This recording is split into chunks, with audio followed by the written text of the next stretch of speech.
Best friend అంటే కొన్ని రోజులు ఉండి వెళ్ళిపోవాలి కదా!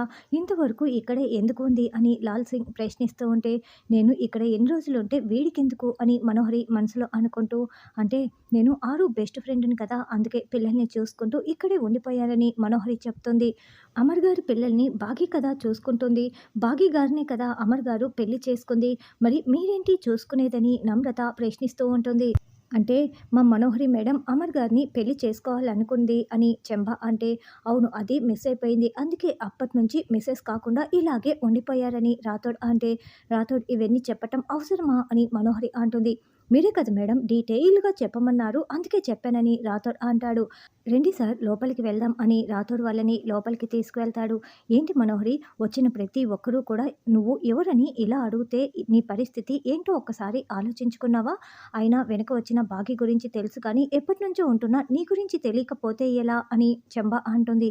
నేను అమర్‌కి కాబోయే భార్యని అని మనోహరి అంటే, ఎంతమందికి ఇలా కాబోయే అని చెప్పుకుంటావు? అయినా నీ రాతలో రెండో పెళ్లి రాత ఉందో లేదో మళ్ళీ ఆ మొదటి మొగుడు రణవీరే నీ భర్తగా ఉండిపోతాడేమో ఒకసారి జాతకం చూపించుకో మనోహరి. ఎందుకైనా మంచిదని చెంబ అంటే, ఎప్పుడు అపశకునపు మాటలే మాట్లాడుతూ ఉంటావు. కొంచెం చనువిస్తే చాలు నెత్తికెక్కి కూర్చుంటావు. నోరు మూసుకొని రా లోపలికని మనోహరి తిట్టి వెళ్తోంది.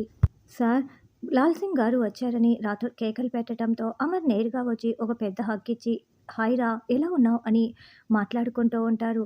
భాగి గారు మీరు 5 ఏళ్ళు విడిపోయారని తెలిసి మేము చాలా బాధపడ్డామని నమ్రత అంటుంది. ఆ విషయాలన్నీ మీకెలా తెలుసని మనోహరి అంటే, ఈ రాథోడ్ గారు ఎప్పటికప్పుడు ఫోన్ చేసి అన్ని వివరాలు మాకు చెప్తూ ఉంటారని లాల్ సింగ్ నమ్రత చెప్తారు. అవునరా ఈ మనోహరి అరుంధతి ఫ్రెండ్ అంట కదా! మరి ఎప్పటినుంచో ఇక్కడే ఉంటోందంట. అలా ఉండకూడదు కదా! పంపించేసేయాలి కదా! ఎందుకు ఇంట్లోనే పెట్టుకున్నావు అని లాల్ సింగ్ ప్రశ్నిస్తూ ఉంటాడు. ఆవిడ్ని వెళ్ళిపోమని చెప్పినా కూడా వెళ్ళిపోదండి. ఇక్కడే ఉంటుందని రాథోడ్ అంటాడు. కొంతమంది అంతే రాథోడ్ వెళ్ళిపోమని చెప్పినా అలాగే అతుక్కుపోయి పడిపోయి ఉంటారు అని నమ్రత అంటుంది. ఏంటి మనోహరి డైరెక్ట్‌గా నీ గురించి ఇంత ఘోరంగా మాట్లాడుకుంటున్నారని చెంబ అంటే, మనోహరి మండిపడుతూ చూస్తూ ఉంటుంది. అవును భాగి గారు ఎలా ఉన్నారు అని నమ్రత, లాల్ సింగ్ ఇద్దరు ప్రశ్నిస్తూ ఉంటారు.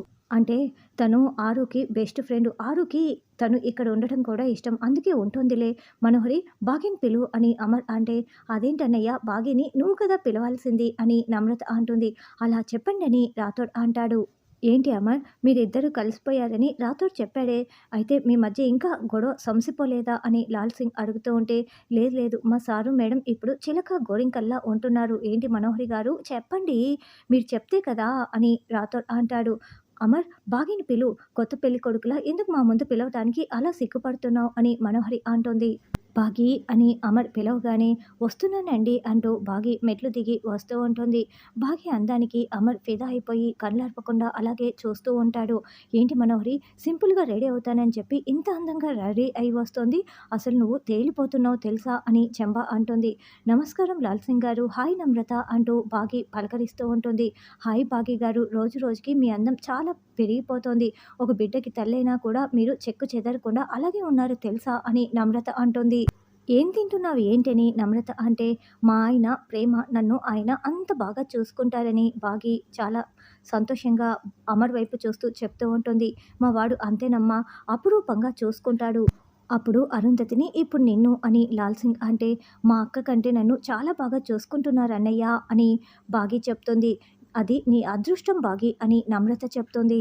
ఏంట్రా బాగీని అలాగే కళ్ళార్పకుండా ఎందుకు చూస్తున్నావు అని లాల్ సింగ్ అడుగుతూ ఉంటే, మా సార్ ఎప్పుడూ మా మేడంని ఇలాగే ప్రేమగా చూస్తూ ఉంటారులేండి అని రాథోడ్ అంటాడు. ఇంతకీ పిల్లల్ని పిలు అని లాల్ సింగ్ అంటే, అంజు ఆనంద్ ఆకాష్ అందరూ రండి ఓసారి లాల్ సింగ్ అంకుల్తో మాట్లాడుదురు అని అమర్ కేకలు పెడతాడు. నమస్తే అంకుల్ అని ముగ్గురు పిల్లలు వస్తారు. అవును అమ్ము ఎక్కడా అని లాల్ సింగ్ అంటే, తనకి ఢిల్లీ కాలేజీలో సీట్ వచ్చింది. అందుకే వెళ్ళింది అని చెప్పటంతో, మీ చిన్నమ్మాయి ఎక్కడా అని నమ్రత అంటుంది. తను కూడా ఇక్కడే ఉంది బుజ్జమ్మ అని అమర్ కేకలు పెడతాడు. బుజ్జమ్మ రాగానే లాల్ సింగ్ అంకుల్ నమ్రత ఆంటీ అని రాథోడ్ పరిచయం చేస్తూ ఉంటాడు. నమస్తే అంకుల్ నమస్తే ఆంటీ అని బుజ్జమ్మ అనడంతో వాళ్ళిద్దరూ బుజ్జమ్మని మొద్దులాడుతూ ఉంటారు. పాపకి అన్నీ అరుంధతి పోలికలే వచ్చాయి. అదే వినయం అదే గౌరవం అని లాల్ సింగ్ చెప్తాడు.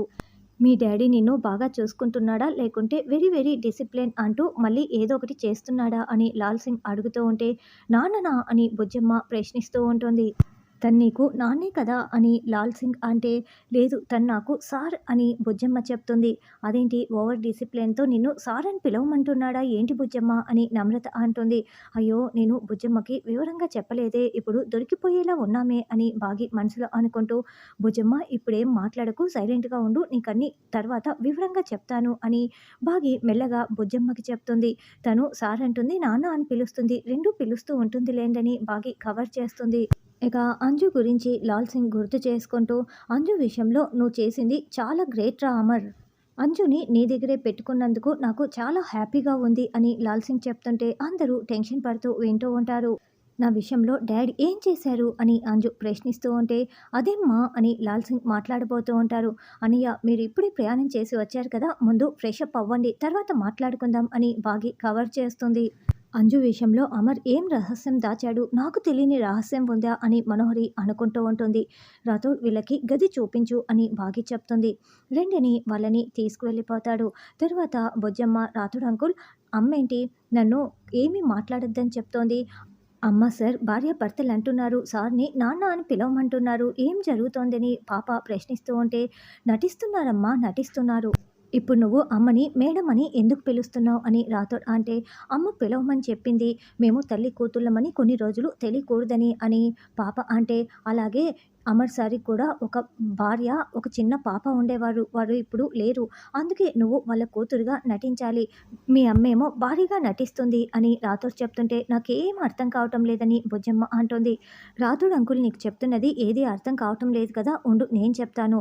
ఇప్పుడు నీకు మీ నాన్న దగ్గరికి వెళ్ళాలని ఉంది కదా, పిలవాలని ఉంది కదా అని బాగి అంటే, అవునని బుజ్జమ్మ అంటుంది. ఇప్పుడు కొన్ని రోజులు నువ్వు అమర్ సార్ని నాన్న అని పిలువు, నాన్న దగ్గరికి వెళ్తే నువ్వు ఎలా ప్రేమగా ఉంటావు ఎలా ప్రేమగా పిలుస్తావో ఇప్పటి నుంచే ప్రాక్టీస్ చేసుకో అని బాగి అంటే, లేదు నేను ఇప్పుడే వెళ్ళినా కూడా నాన్నతో ప్రేమగానే మాట్లాడతాను ప్రేమగానే పిలుస్తానని బుజ్జమ్మ అంటుంది.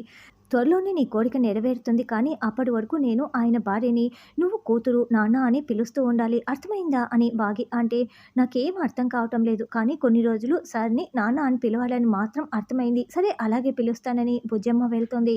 పాప వెళ్ళగానే ఏంటి మిస్సమ్మ ఎందుకు ఏడుస్తున్నావు ఎందుకు ఆ కన్నీళ్ళని రాథోడ్ అడుగుతూ ఉంటే, సొంత కూతుర్నే నాన్న అని పిలవమని నటించమని చెప్తున్నాను అని బాగి బాధపడుతూ ఉంటుంది. నిజం తెలిసిన రోజున బుజ్జమ్మ చాలా సంతోషిస్తుంది. కొన్ని రోజులే కదా మిస్సమ్మ బాధపడకు, ఇందాక లాల్ సింగ్ గారు నోరు జారారు ఆ మనోహరికి డౌట్ వచ్చినట్లు ఉంది అని రాథోడ్ అంటే, అవును దానిని ఎలాగైనా మనం ఏమార్చాలి అని బాగి చెప్తుంది. ఏంటి మనోహరి అంజు గురించి ఆ లాల్ సింగ్ ఎందుకలా మాట్లాడాడు, అసలు అరుంధతికి పుట్టిన కూతురేనా ఆ అంజు అని చెంబ ప్రశ్నిస్తూ ఉంటుంది. అదే నాకు కూడా డౌట్ వస్తోందని మనోహరి అంటుంది. అయినా ఫస్ట్ అమ్మ పుట్టింది తర్వాత కమల పిల్లకాయలు ఆనంద్ ఆకాష్ పుట్టారని చెప్పావు, మరి ఈ అంజు ఎప్పుడు పుట్టింది నీకు తెలుసా అని చెంబ అంటే, నేనప్పుడు రణ్వీర్ దగ్గర ఉన్నాను నాకైతే తెలీదు అని మనోహరి అంటుంది. అయితే ఖచ్చితంగా ఈ అంజు వల్ల కన్న కూతురు అయి ఉండదు, ఈ కాలంలో నలుగురేసి పిల్లల్ని ఎవరు కంటున్నారు చెప్పు, ఖచ్చితంగా వాళ్ళు దత్తత తీసుకొని ఉంటారు అని చెంబా చెప్తుంటే, బాగి రాథోడ్ చాటుగా విని చాలా కంగారు పడుతూ ఉంటారు. అయినా ముగ్గురు పిల్లలుండగా మళ్ళీ ఎందుకు దత్తత తీసుకుంటారని మనోహరి అంటే, అనుకోని పరిస్థితుల్లో దత్తత తీసుకోవాల్సి వచ్చిందేమో మనోహరి ఒక్కసారి ఆలోచించు, అంజు వాళ్ళ కన్న కూతురైతే కాదనిపిస్తోందని చెంబా చెప్తుంటే మనోహరి ఆలోచనలో పడుతుంది. ఇప్పుడు ఏం చేద్దాం అని బాగి రాథోడ్ ఇద్దరు కంగారు పడుతూ వింటూ ఉంటారు.